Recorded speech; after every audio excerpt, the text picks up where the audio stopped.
ফিতনার যুগে জামাত বদ্ধ থাকার কথা বলা হয়েছে। এখানে জামাত বলতে কি বুঝিয়েছে? জামাত বলতে সাহাবায়ে কেরামকে বুঝিয়েছে। জামাত বলতে সাহাবায়ে কেরামকে বুঝিয়েছে। জামাত বলতে তথাকথিত কোনো দল নয়।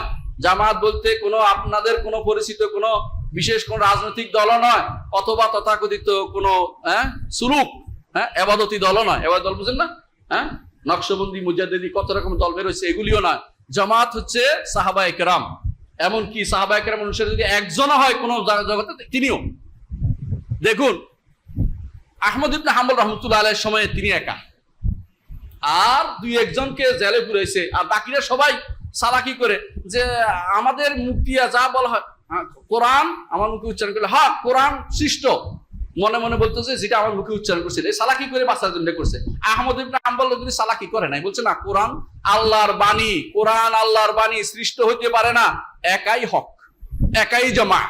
এই জন্য সালবে সালেহিন বলতেন, সাহাবায়ে কেরাম বলতেন, আল জামাআতু হকুন ওয়া ইন কুনতা ওয়াহদাক। জামাত তুমি একা হলো এটা জামাত, হক যেটা এটা জামাত। হক কেন? হকটা তো সাহাবায়ে কেরাম আগে ইজমা হয়ে গেছে, আগে জামাত হয়ে গেছে। এখন যদি সবাই নাও নেয়, পৃথিবীতে যদি কোনো মুষ্টিমেয় কটা মানুষ থাকে, গোড়াবা যদি হয়ে যায় মানুষগুলো, কোনো কিছু যায় আসে না, এরাই জামাত, এরাই জামাত। আমরা বেশি মানুষ, আমরা 99%, আমরা 90%, এগুলি দিয়ে বাগাড়ম্বর করার কোনো সুযোগ নাই।